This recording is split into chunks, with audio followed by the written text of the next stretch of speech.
Et bonjour les compagnons, aujourd'hui on se retrouve sur la chaîne Ad pour présenter un portier Hikvision livré avec des écrans, un switch RJ45 pour les connecter et tout ce qui va bien avec.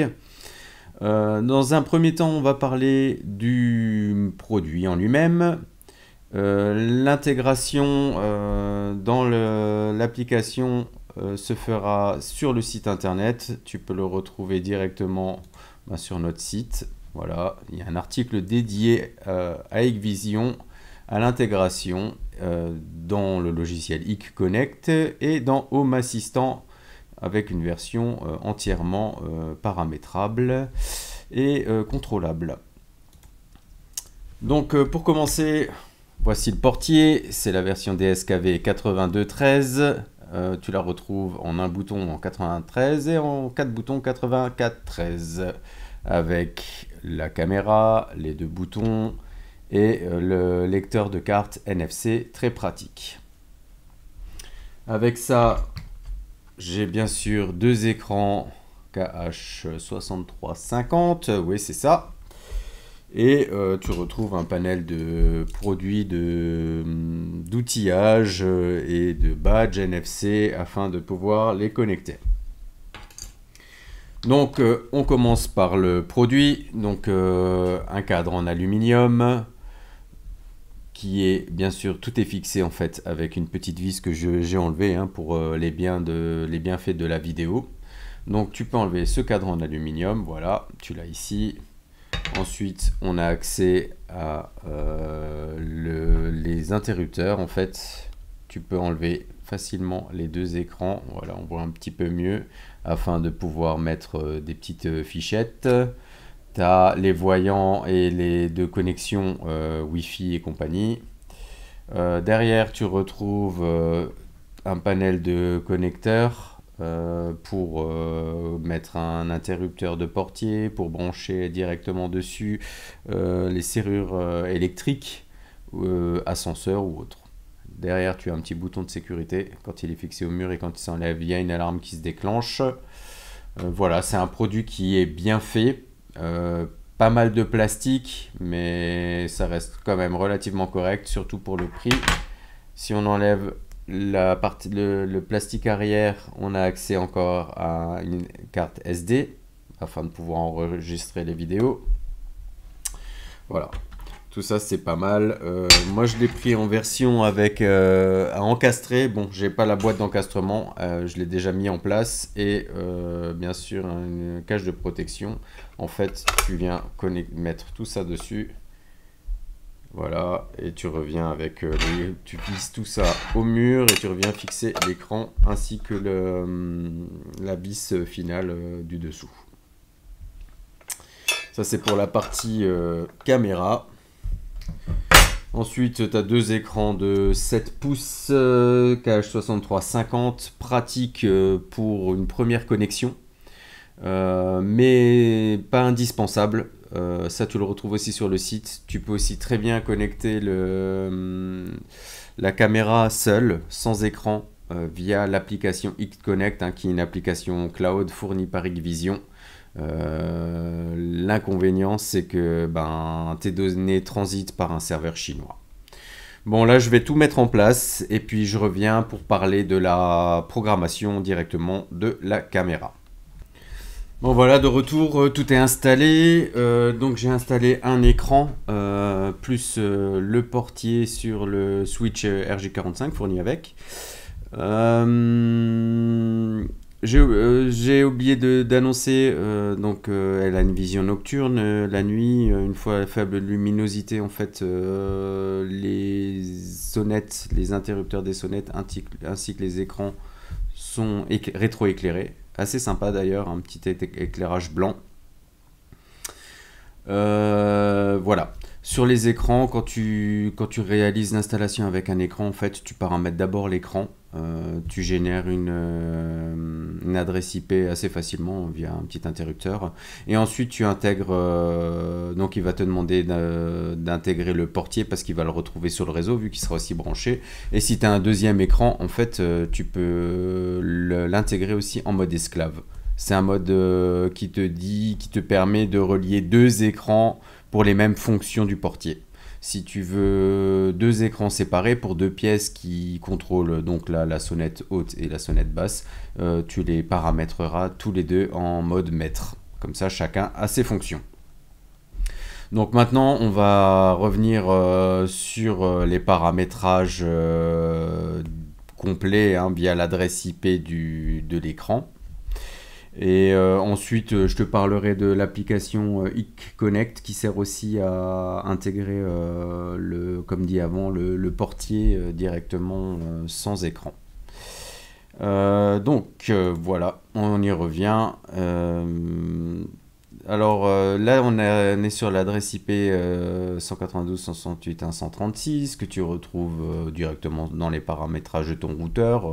J'ai rédigé sur l'article un onglet, donc tu n'as plus qu'à voir. Là, la vue en direct, tu vois qu'on peut télécharger un module pour voir justement la vidéo directement. Moi, je suis sur Linux, il n'existe que sur Windows, donc c'est un petit peu embêtant.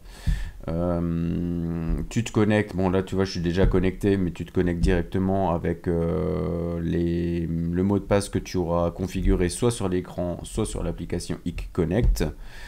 Et voilà, comme tu peux le voir, c'est configuré en français. Ça tu le retrouves sur la page d'accueil. Moi je peux te la montrer, ça sera un petit peu mieux. Voilà, ici tu as toutes les langues. Ensuite on rentre, comme dit, le mot de passe.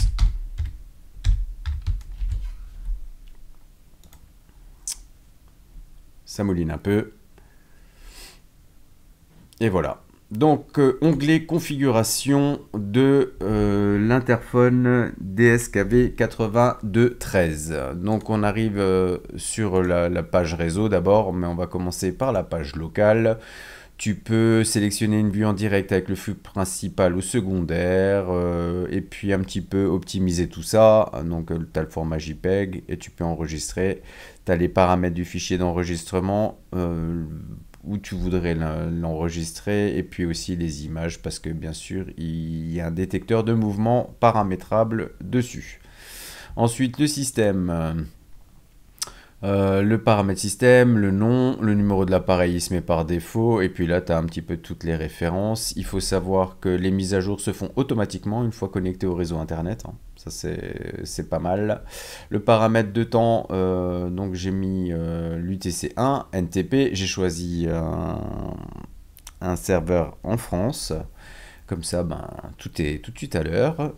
L'heure d'été, pas besoin de paramétrer, à moins que tu mettes un serveur de type Google, donc international. Là, il faut que tu actives le DSCT et tu mets bien un décalage d'1 heure.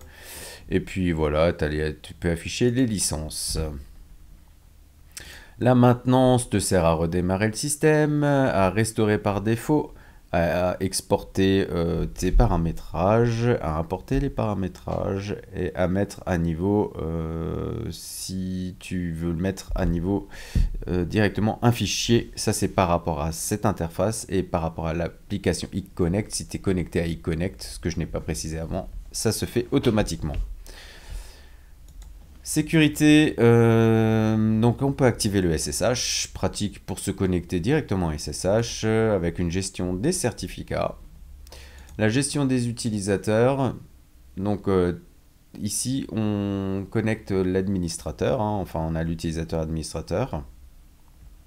Les utilisateurs en ligne, et là tu as tous les utilisateurs, on verra après, que tu as mis dans ton système avec les informations sur l'activation ou désactivation de la porte.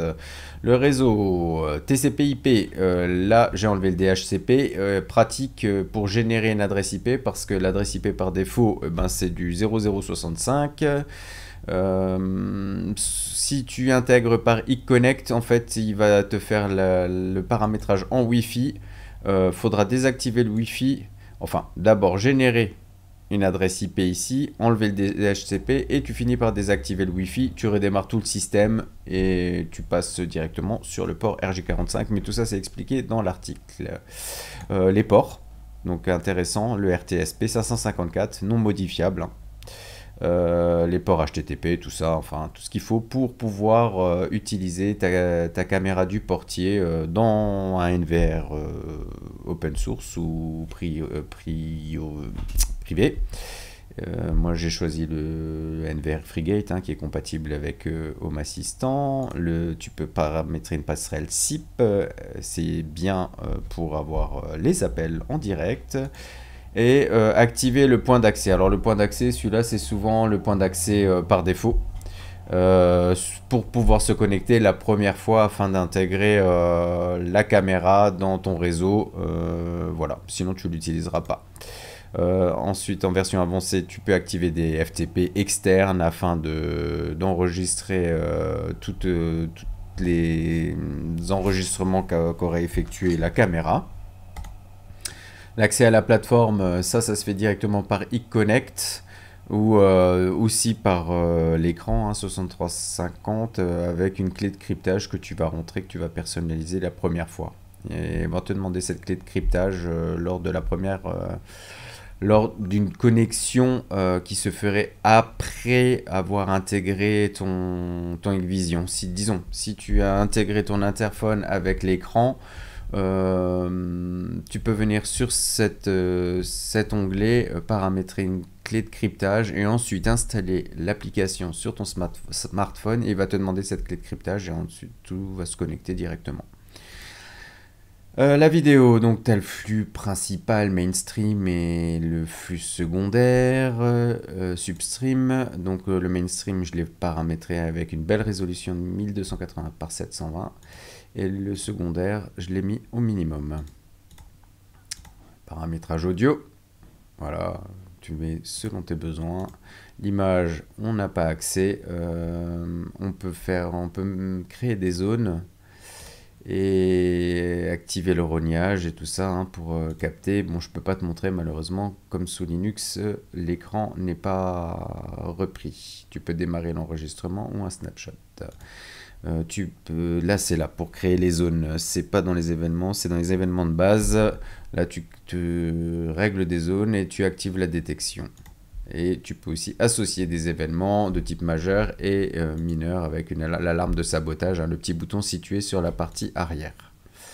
Une planification, si tu veux planifier ton portier, donc tu as l'activation de la station intérieure qui est activée totalement. Et ensuite tu peux en générer une pour la station intérieure ou le système central. Là on est sur le système central. Sur la station intérieure, donc sur l'écran, les bandes seraient en rouge.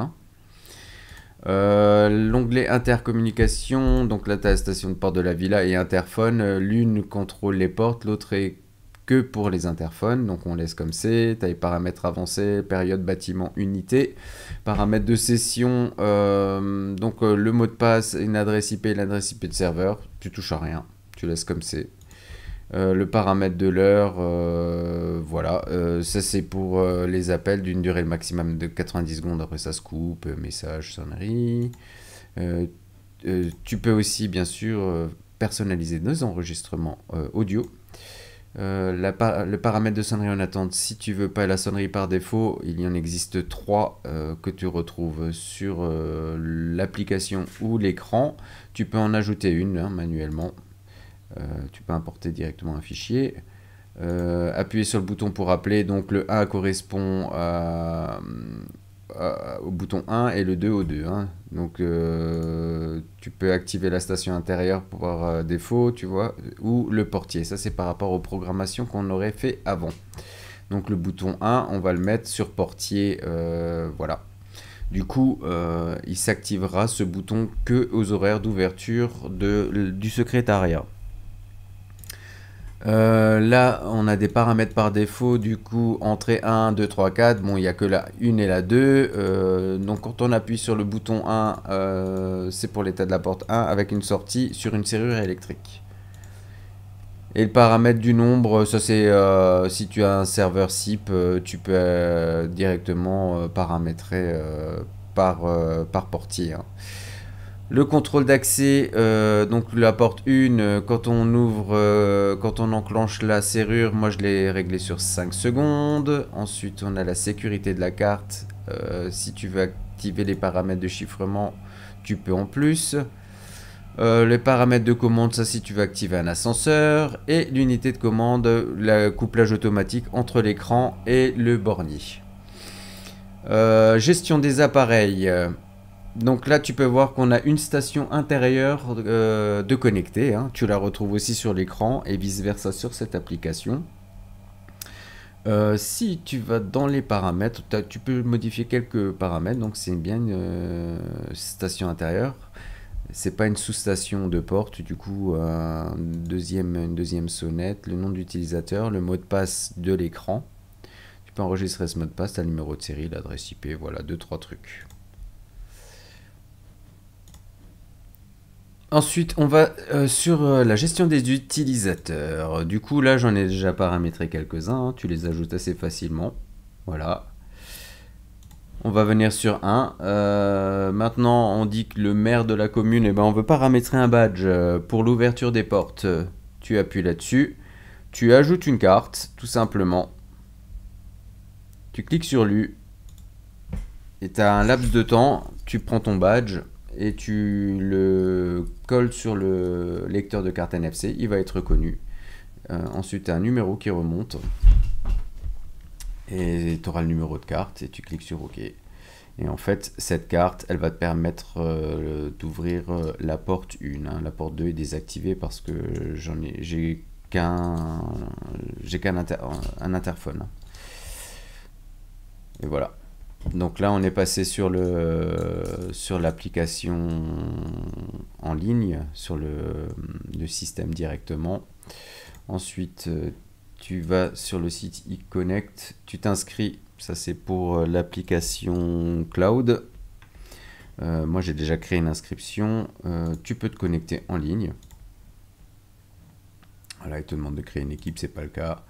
Là, tu vois bien que j'ai l'interphone DSKV 8213 qui est bien reconnu.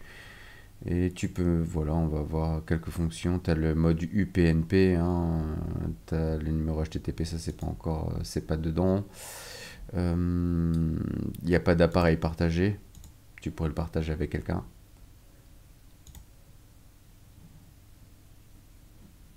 Voilà, et là tu as le bouton de partage, là tu as le bouton copier, le bouton supprimer et le bouton modifier. C'est tout ce qu'on peut faire sur l'interface directement en ligne. Maintenant on va revenir sur l'interface du téléphone avec laquelle tu peux créer ta première connexion, ce qui est beaucoup plus pratique. Du coup tu télécharges l'application, tu te rends sur l'application eConnect. La petite empreinte digitale de sécurité. Et là, tu vois, tu as l'écran qui est connecté.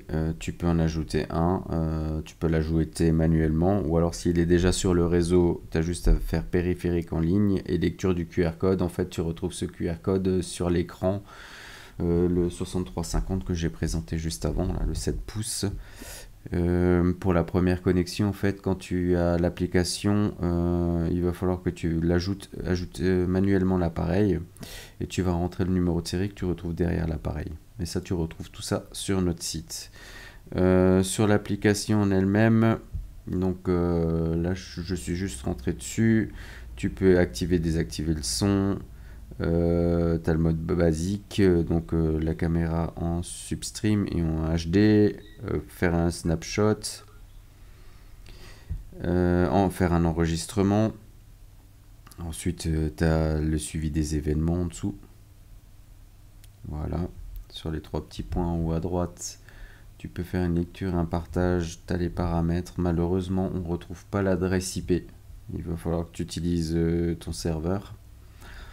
Le volume de la sonnerie, volume microphone, volume audio bidirectionnel, hein, donc de l'interphone et de l'application, la durée des appels, durée de sonnerie, durée de renvoi d'appel, service d'autorisation. Donc ça c'est pour la vue en direct et tout ça. Tu peux sélectionner un fournisseur de service et le site.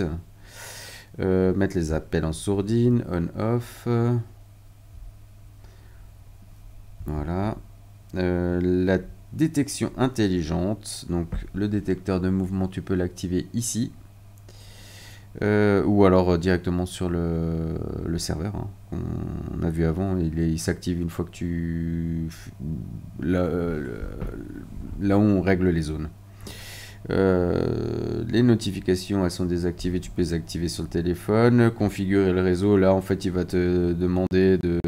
voilà, ça tu le retrouves sur le site aussi comme pour la première connexion. Et c'est tout ce qu'on retrouve, hein. Si tu vas sur l'appareil, tu retrouves l'alias a changé, donc le nom de l'appareil, c'est tout, hein. Sur la page d'accueil, on a à nouveau les 3 petits points. On peut partager, paramètres, ajouter un groupe. Si on fait sur les paramètres, j'ai oublié de te montrer, tout en bas, tu peux supprimer le paramètre. Et voilà, c'est tout sur l'application iConnect. Tu peux aussi connecter les écrans. Et bah tiens, on va faire la recherche de réseau. Donc périphérique en ligne.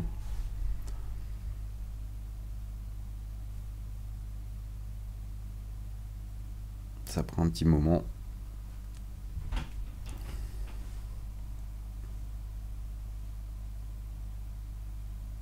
Ah, il a rien trouvé.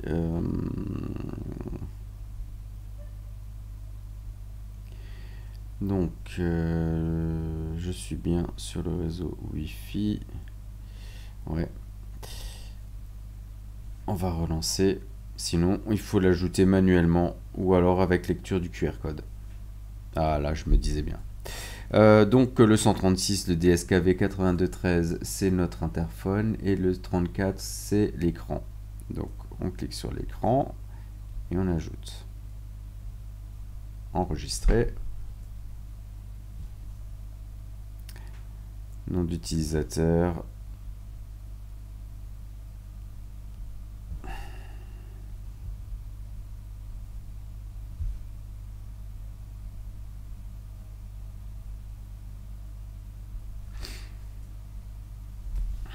Enregistrer. Et voilà, c'est terminé, hein. Donc sur la page, tu vas retrouver en 34, tu vas retrouver l'écran. Et sur les paramètres, tu retrouves un petit peu les fonctions lancées auparavant. Tu as une autorisation de contrôle à distance, contrôleur à distance. Bon, il y a quelques fonctions que j'ai pas regardées. On va voir si... Normalement, il te fait un démarrage de lecture. Ah, la lecture en fait se fait que via le DSKV. Du coup, il n'y a pas vraiment d'utilité à mettre les écrans sur l'application. Je crois que si tu n'as pas la vidéo sur l'écran, rentrer sur iConnect sur l'écran d'application, tu peux démarrer la vidéo. Vue en direct récente. Mais là, il va à nouveau me faire une erreur. Voilà. Donc, c'est des produits assez intéressants, surtout niveau tarif. Je vais revenir sur la page d'achat. Tu retrouveras tous les liens en description. Donc j'ai acheté tout ça sur AliExpress. Ça m'a coûté 386 € pour 2 écrans, le portier, les badges, le PoE. Chez moi, à titre personnel, j'ai un portier Doorbird qui fonctionne très bien. L'intégration VoIP est nickel. Ça fonctionne directement avec Home Assistant via leur application type. Mais le prix pour l'équivalent, il va falloir que, même sans les écrans intérieurs, hein, tu en as pour 800 €, hein, juste le portier actuellement, hein, pour 2 sonnettes. Entre 700 et 800 €. Donc c'est sûr que le portier Vision n'est peut-être pas aussi costaud en façade, hein, parce que sur le Doorbird, tu as une façade en inox, mais pour le prix, ça fera largement le job. Maintenant, on va passer à l'intégration dans Home Assistant. Alors l'intégration dans Home Assistant, voilà ce que ça donne. Tu as l'écran avec les boutons de fonction. Tu peux ouvrir directement sur l'écran la porte. Tu peux couper l'appel, répondre à l'appel et couper ou non le volume audio. Donc donc on a quelques intégrations. On peut rejeter l'appel, couper la sortie audio, information sur l'appelant.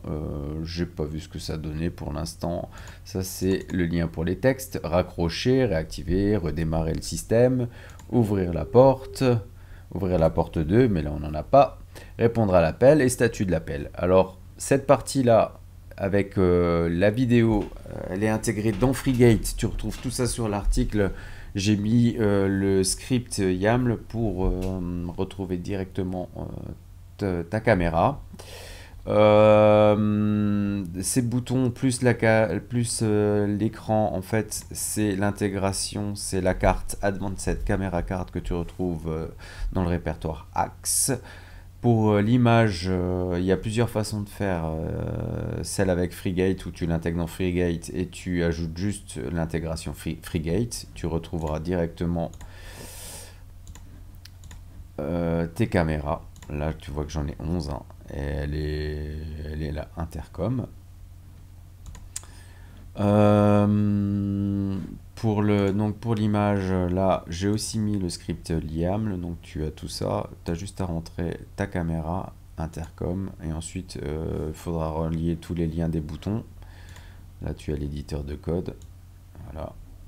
Donc tout ça, c'est fourni avec. Tu vois, switch interphone, c'est par rapport au nom de mon entité. Donc ça, c'est dans FreeGate. Hein, et je l'ai relié sur Home Assistant. Cette partie-là, en fait, c'est Pergola Fabio qui a fait un module extra pour intégrer tes caméras Hikvision via iConnect dans Home Assistant.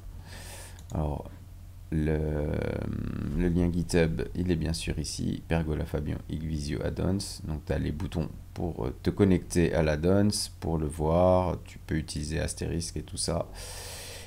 Pour la carte avancée, si tu veux la paramétrer dans Home Assistant sans passer par FreeGate, tu as un article complet qui est un petit peu plus délicat à mettre parce qu'il va falloir que tu installes l'add-ons GoToRTC de Alexit. Là, tu as un lien du script et il va falloir créer soit une passerelle Nginx pour avoir accès d'extérieur. En tout cas, pour GoToRTC, il faut que tu aies un accès externe. Donc, c'est un petit peu plus complexe à mettre en place. Je ne l'ai pas fait pour la vidéo, mais tu vois, tu as un domaine à rentrer. Et puis, le stream, ça, c'est la caméra directement. Ce lien, tu le retrouves. Je l'ai un petit peu adapté pour FreeGate. Hein. Il utilise Advanced Card. Donc on retourne, paramètres, module complémentaire, du coup tu cliques sur les liens et tout, et tu arrives sur l'application Pergola Fabio Hikvision. Elle est toute simple, tu vas dans configuration, interphone, adresse IP, l'user et le mot de passe. Il faut bien sûr le service MQTT, donc là j'en ai créé un, il est bien sûr aussi sur HAOS, pardon.